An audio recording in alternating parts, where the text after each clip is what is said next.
My presentation will actually refer to some of the issues that were touched upon or mentioned or even dwelled upon by the distinguished speakers who spoke before me. I will speak about an intersection of three issues. The first one will be economic context of societal aging.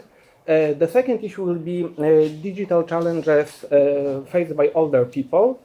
And the third one will be large language models. So this is very exciting, very new, fast developing technology. All of these three issues will be brought together by a fiscal perspective. So they will be looked upon from a fiscal perspective. What do I mean by fiscal perspective? I mean money, but money in the public sector. I've spoken about aging during our last conference, so I won't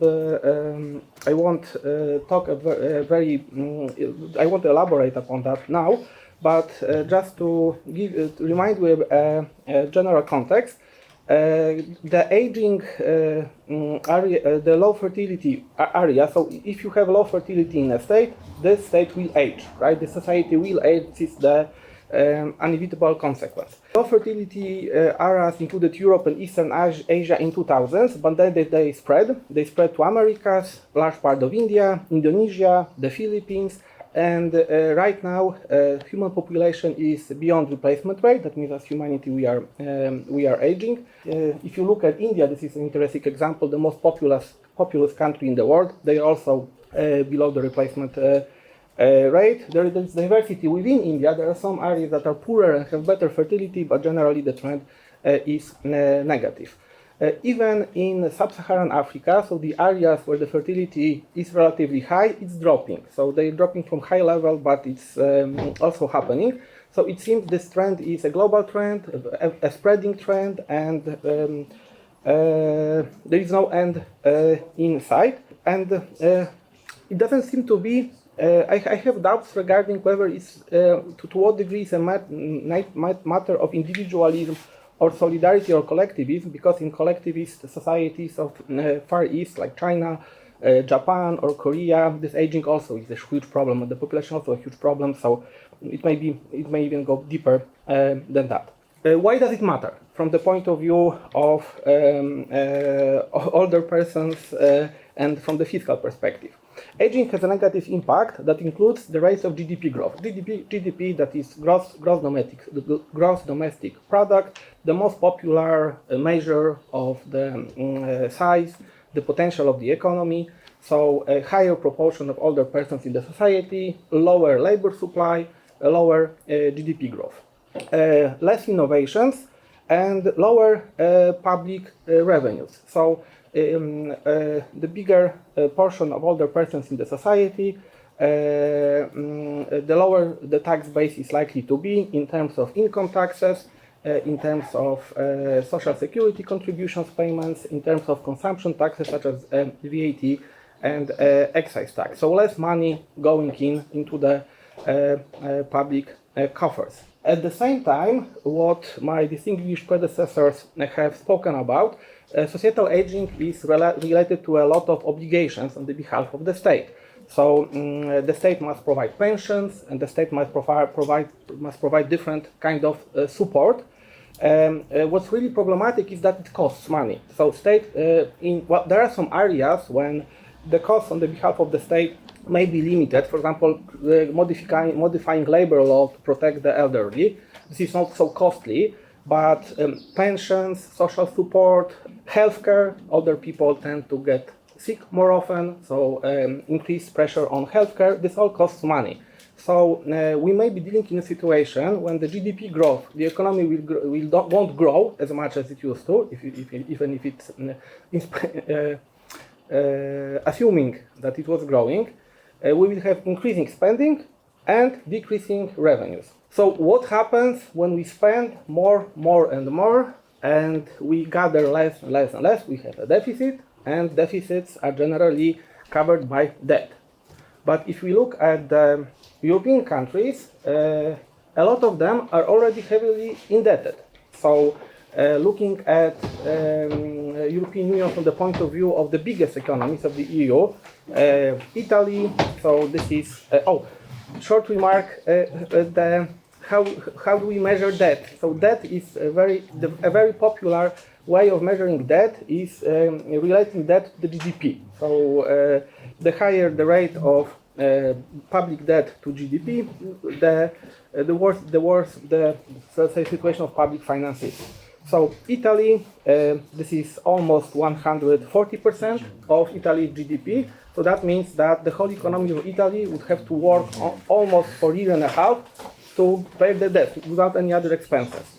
France, this is close to 120%, Spain around 100%, Germany, biggest economy of the European Union, at around 60%. So the average is pretty bad already without this very progressive societal aging.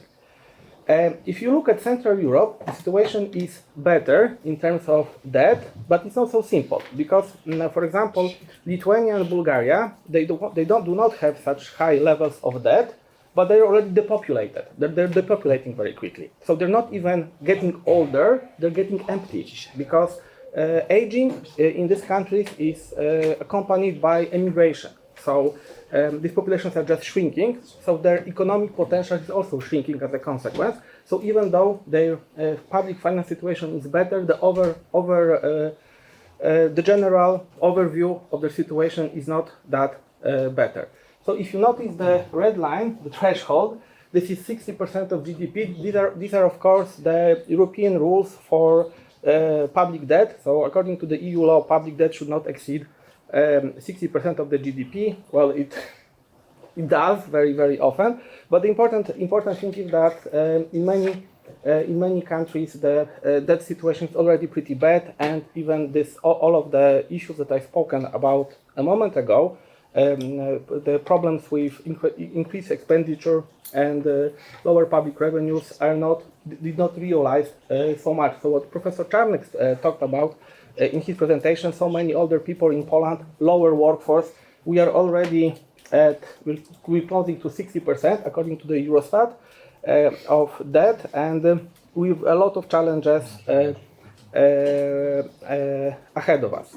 So from the fiscal perspective, there will be less money and more needs, and this translates into a pressure to raise the retirement age. So generally there is a huge pressure to raise retirement ages, and this is already present in the trend in OECD. So this average retirement in OECD is gradually rising.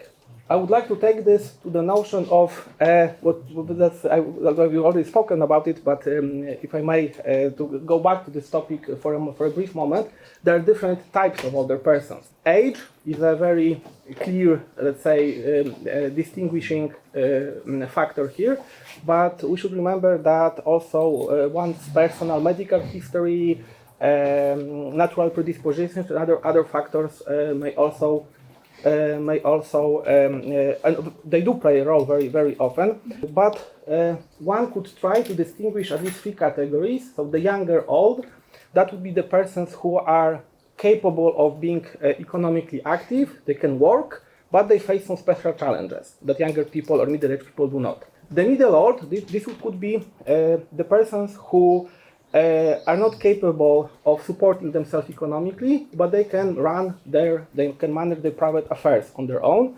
And finally, the older old, these are the persons who require support both in terms of economic resources and conducting their private affairs. So they need just assistance with simply functioning in their private lives.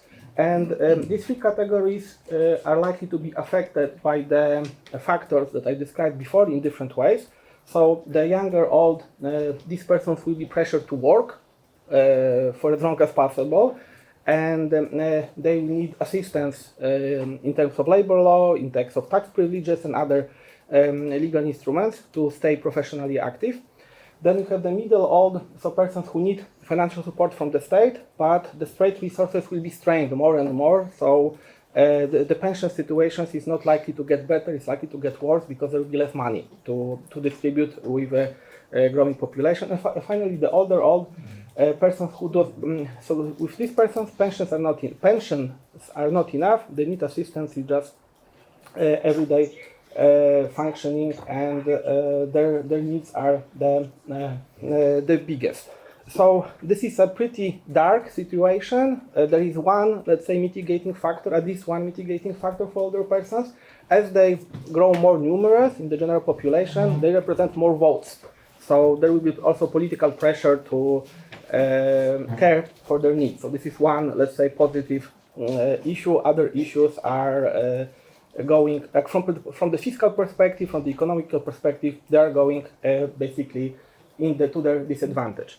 And finally, I will add the third factor into the equation, the digital factor, and this digital factor will have two layers, general digital exclusion and large language models. So older persons tend to be digitally less savvy, less proficient than younger people or middle-aged people.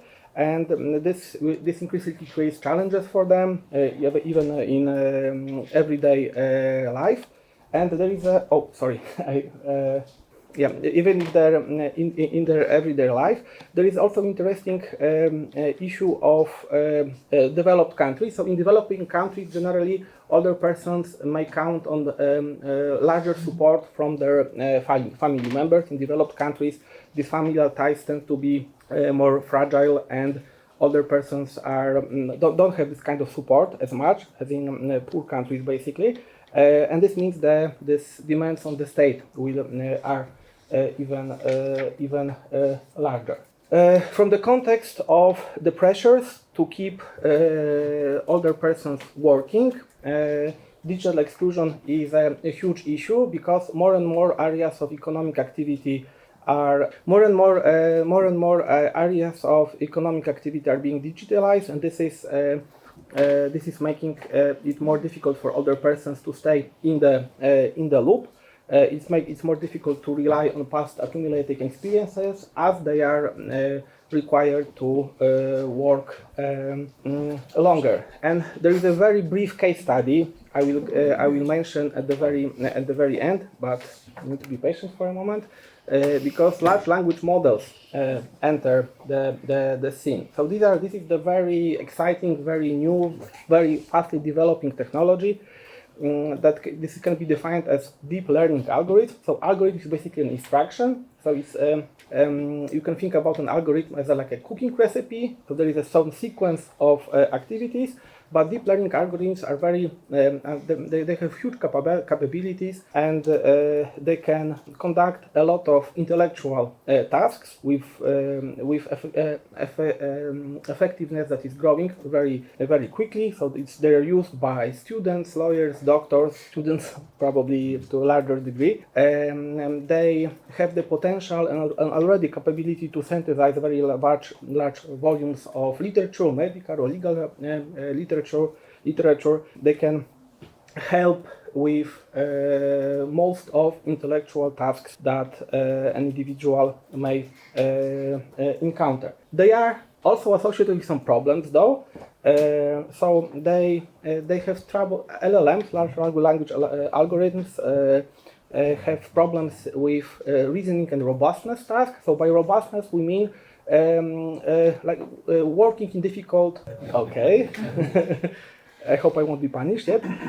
Working in difficult circumstances, like getting imprecise prompts that are not logically coherent, they can get lost. Also, other challenges include bias, toxic content, and hallucinations. And hallucinations are probably the most interesting problem.